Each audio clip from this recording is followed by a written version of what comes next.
revue de presse dans laquelle il est énormément question de circulation. De libre circulation dans absolument tous les journaux, libre circulation des gens ou de l'économie.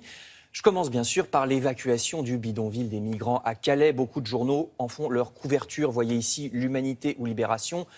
Les journaux essayent de nous faire comprendre et de nous faire ressentir ce qui se passe là-bas. Alors ressentir avec, par exemple, cette photo que vous voyez à droite dans les Échos qui montre cette véritable ville, 6 ou 8 000 habitants dans le bidonville qu'on appelle la jungle à Calais. À gauche, c'est une carte dans Libération qui nous montre pourquoi c'est là que ça se passe. Tout simplement parce que ce campement se trouve à quelques centaines de mètres du port de Calais et du terminal Eurotunnel, c'est-à-dire tout près de l'Angleterre. Oui, c'est ça le problème.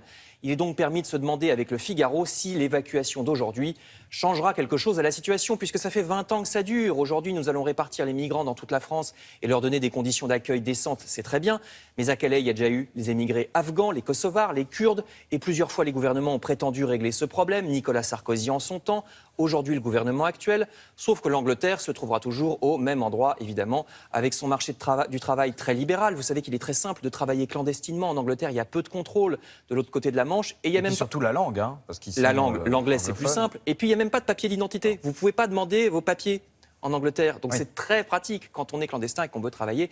Donc, il est vraisemblable que le problème se reposera un jour ou l'autre. L'Humanité, de son côté, rappelle également qu'on ne peut pas faire grand-chose lorsque les gens fuient la guerre ou la misère. Voyez, les déplacements de population dans le monde sont sans précédent. Il y a actuellement 50 millions de personnes, 50 millions qui ont dû s'enfuir de chez elles, pays en guerre comme les Syriens, pays en proie à la violence politique comme le Burundi, ou bien des pays tout simplement qui ne connaissent aucune loi sauf celle des gangs depuis le Soudan du Sud jusqu'à l'Amérique centrale.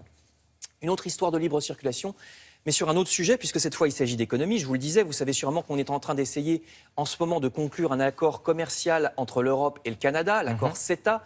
Et que c'était un peu contre l'accord que les Américains ont passé. Voilà, alors, mais c'est cet accord avec le Canada qui est un peu plus light pourtant effectivement que l'accord américain. Cet accord est quand même en train de capoter. Le journal Les Échos ne cache pas son opinion à ce propos. Il considère que l'Europe se décrédibilise et qu'elle devrait signer cet accord avec le Canada. Mais d'autres journaux sont moins catégoriques, comme par exemple La Croix. La Croix se demande si on n'est pas en ce moment à un tournant. Voyez l'homme qui a dit non, dit La Croix. Il s'appelle Paul Magnette, on retourne en Belgique, c'est le chef du gouvernement de Wallonie, autrement dit la Belgique francophone.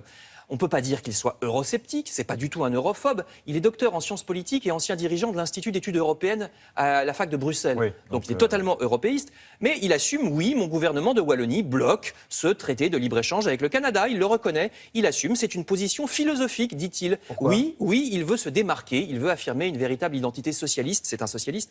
C'est le journal qui le dit comme ça. La Croix rappelle que la Wallonie est une région sinistrée avec les industries comme la sidérurgie qui ont toutes fermé les unes après les autres et que donc contester là-bas le libéralisme, ça a une signification. Dire que la mondialisation n'est pas forcément une bonne chose et qu'on a le droit de s'y opposer, surtout quand on est un Parlement élu par les gens pour prendre des décisions. Je cite encore, je vous renvoie donc dans cet article de La Croix à propos de Paul Magnette. Enfin, je termine avec nos politiques à nous. Vous apprendrez dans le Parisien, je cite, comment François Hollande compte rebondir, car non, il n'a pas renoncé. C'est l'appel en une et l'article dans le Parisien aujourd'hui en France qui croit savoir donc que le président estime que sa déclaration de candidature en décembre est toujours possible.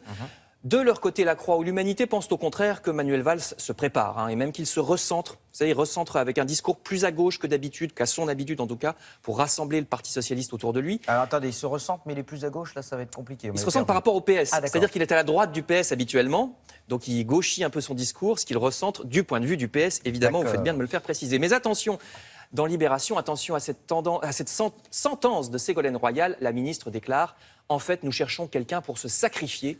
Eh bien oui, autrement dit, considère-t-elle, le PS a vraiment très peu de chances de remporter les élections de l'an prochain. D'ailleurs, dit-elle, on est venu me chercher moi, Ségolène Royal, ce qui veut bien dire qu'on cherche quelqu'un pour se sacrifier. C'est dans l'article de Libération. C'est rare qu'elle ait autant d'autodérision. Merci beaucoup Frédéric.